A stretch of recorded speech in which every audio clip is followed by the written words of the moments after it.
Hey guys, today we're taking a look at 10 JRPGs that are known for being somewhat dark or really dark. Thing is though that they could have been far darker but weren't for one reason or another. In this video we're gonna find out why, so let's begin.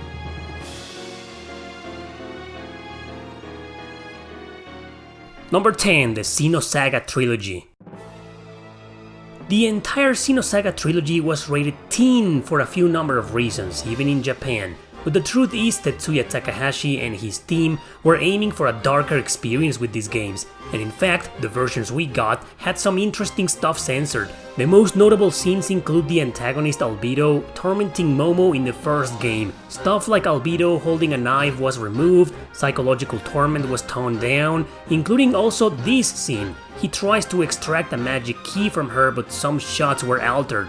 Xenosaga 3 had some blood in certain cutscenes completely removed, and a few imagery was left out for its Western release. So the Japanese versions are definitely darker than the ones we got, but the rating over there was still C, which is pretty much a rating for players above 15 years old. Still, 3 years difference from the teen rating says something, right? But the truth is, like I mentioned before, developers wanted a darker approach at the story and its events. This was intended to have the trilogy appeal to both a young and mature audience, but Namco stepped in and decided it'll be too much. They still left the aforementioned scenes intact, meriting a C rating in Japan, but yeah, this trilogy was supposed to be darker than what it already was, even spanning 6 titles total instead of 3.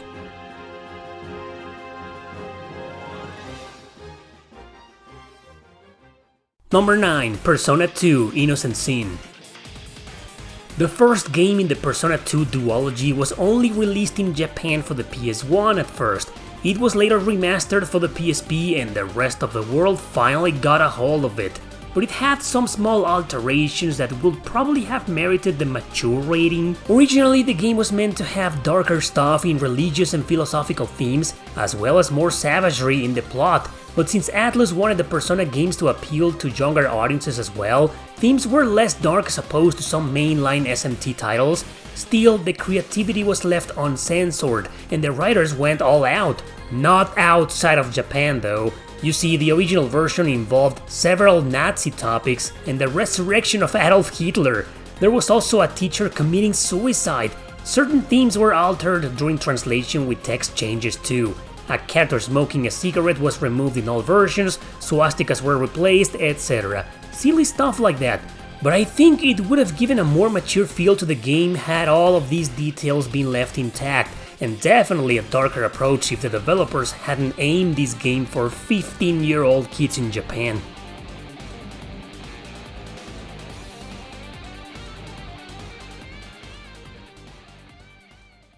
Number 8, Oninaki. Oninaki is an action RPG developed by Tokyo RPG Factory, creators of I Am Setsuna and Lost Sphere. Neither of those two games had any stuff of controversial nature, but Oninaki, their third game, included religious themes mainly focused on reincarnation. More than religious, it was a different ideology in terms of spiritual lore. I think this is one of those games that would never have been localized in the 90s because of this. The world seems to be more receptive and open-minded nowadays, especially when understanding a country like Japan, its history, its lore, and its culture. People die in this game, and the job of the main character is to help their spirits pass on to the cycle of reincarnation.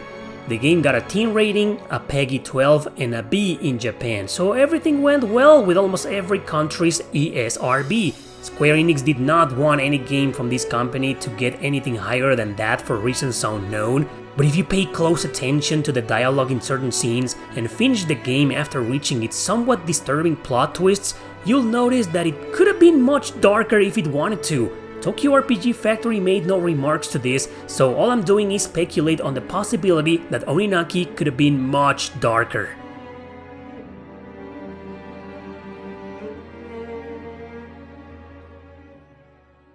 Number 7, God Eater Resurrection. God Eater Burst was released originally on the PSP under a C rating in Japan to a commercial success. Its teen-rated localization did poorly and failed in sales in the West. Years later, the game was remade for the PS Vita, the PS4 and PC. 2 sequels have been released so far. These are post-apocalyptic stories where horrid beasts known as the Origami have destroyed the world and are still hunting for survivors. The original remake of the first game in Japan understood that to make the story impactful and meaningful, it will require darker themes or visuals such as blood. But we got the teen rating overseas, and so did the rest of the games. Why? Well, because the original Japanese version had way more blood in it. And that's it. Hence why it got a D rating in Japan, which is pretty much the equivalent of the mature rating overseas. Subsequent titles also reduced the violence and the blood, but not the psychological themes or the tragedy. For a series of games where alien weapons need to painfully attach to the characters' bodies, it seems kinda sketchy, don't you think? Leaving the blood intact wouldn't really have made the game darker, but obviously the rating system disagreed.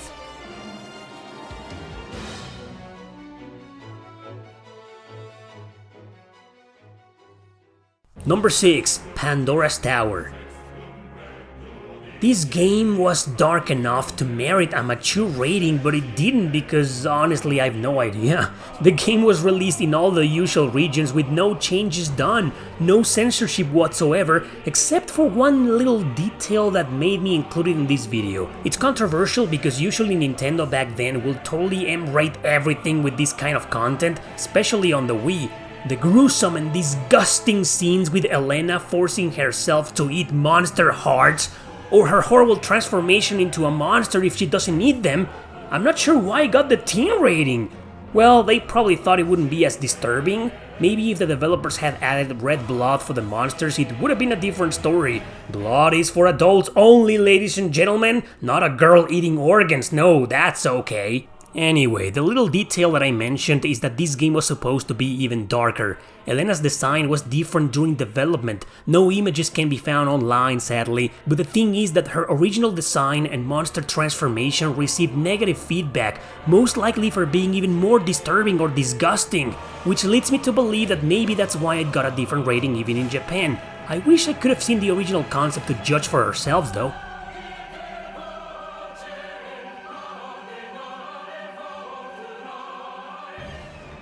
Number 5. Devil Survivor 1 and 2. Here are 2 more games that got away with a teen rating, both versions on DS and 3DS of both games, that's right.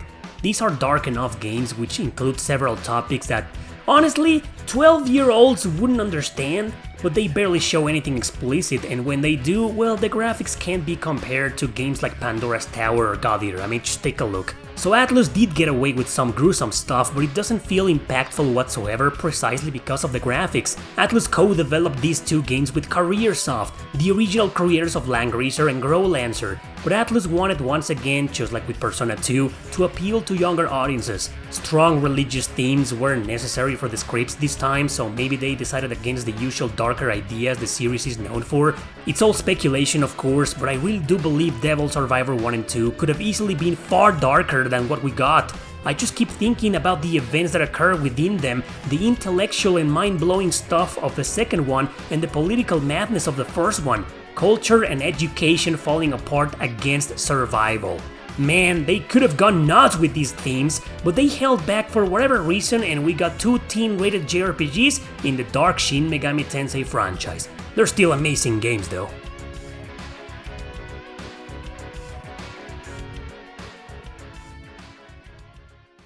Number 4. Tales of Berseria. Here we have a case similar to that of the God Eater series. Blood was never a part of it on any version, but it was initially considered, and there still is a little bit blood here and there. And there was an important scene censored that I thought was ridiculous, but the ESRB obviously disagreed. Berseria took inspiration from the anime Berserk with the name and its revenge themes. Velvet, the main character, is dark, edgy, and on top of it all, is turned into pretty much a half-demon, unusual for a Tales game. So the writers wanted to see how much they could cross the line by adding language, blood, gore, and adult behavior. They got away with barely anything because Bandai Namco didn't want a mature rated Tales game, or at least that's what I think. All the games had been for teens before, so they probably wouldn't change things for this one. So while the game did end up with a few bloody scenes here and there, nothing was altered or censored for the worldwide release, except for this scene where Artorius kills Laphicet, In the original version, Artorius stabs him with his sword. Outside of Japan, well, take a look. I'm not sure what the fuss was about, because the kid ends up dying in the exact same position as a sacrifice. I mean, that theme right there alone is dark enough already. It just felt stupid to change the object that kills him. It was pointless. But had it remained, it would have added a little bit more darkness to the plot outside of Japan. But seriously, I think Tales of Berseria could have been a much darker game.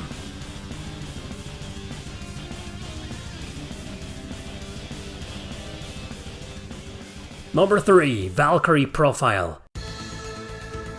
Fortunately, this one barely got any censorship, apart from a guy smoking.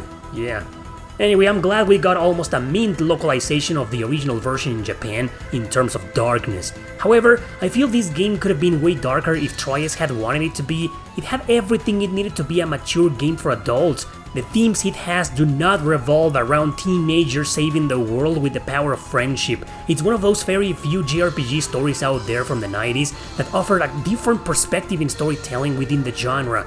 For starters, a struggle between loyalty and morality from a woman's perspective in medieval times, a cast who's nothing short of adult situations, tragedies, politics, and dark themes. There's even some dark fantasy in there with some characters and some enemies as well.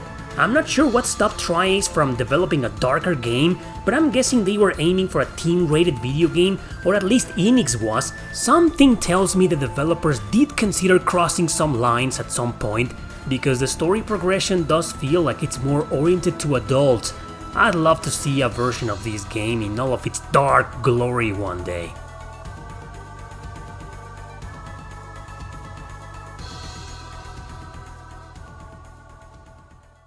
Number 2, Drakengard. The first Drakengard is by far the darkest game in this video. The original Japanese version was way darker, but of course, the West had to come in and censor as much as possible. This is Yoko Taro we're talking about, the director known for writing messed up scripts for RPGs and Square Enix miraculously publishing them. Political, religious, cultural themes questioned and criticized. Violence, blood, over-the-top scenes, you name it. An exaggeration in itself just to get the dark glory of the highest rating possible. But the world outside of Japan wanted to keep it simple. Mature rated for North America, PEGI 16 for Europe. So here's a list of the things they censored, else Drakengard would have been far darker than originally intended. Incest insinuations between Kame and Furie were toned down. Angels were renamed as just Watchers. There's a guy who was a gay pedophile in the Japanese version. He's nothing of the sort in the localizations. And a couple of spoilers coming up, so be warned. Erick goes crazy not because of her family dying, but because of the loss of her womb. And finally, Furie doesn't kill herself over Kame in the localizations, she does in the Japanese release. Yeah, so they destroyed a big chunk of the psychological madness Yoko Taro had created. I even read in TV Trope that, in an interview with Game Informer, he allegedly proposed killing an idol in a singing competition for one of the endings of the game. His proposal was turned down. Ugh! So even Japan didn't get the true dark as hell vision my man Taro had in mind. Such a shame.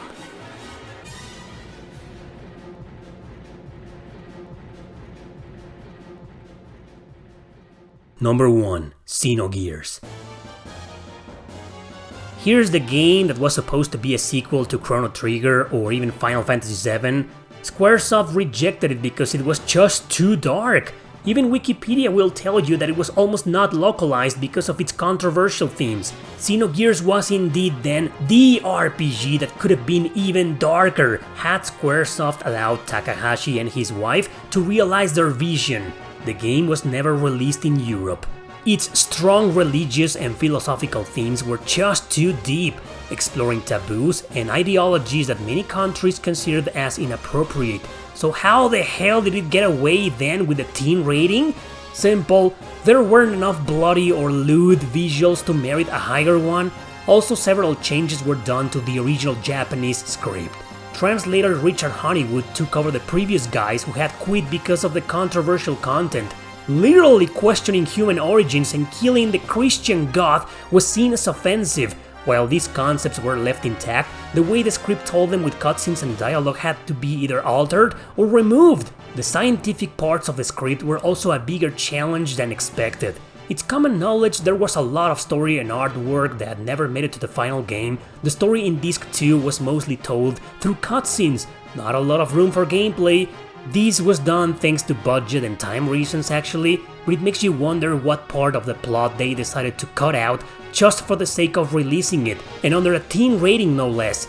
If only we could have gotten the full version of this game completely uncensored and 100% true to Soraya Saga and Tetsuya Takahashi's vision. If only.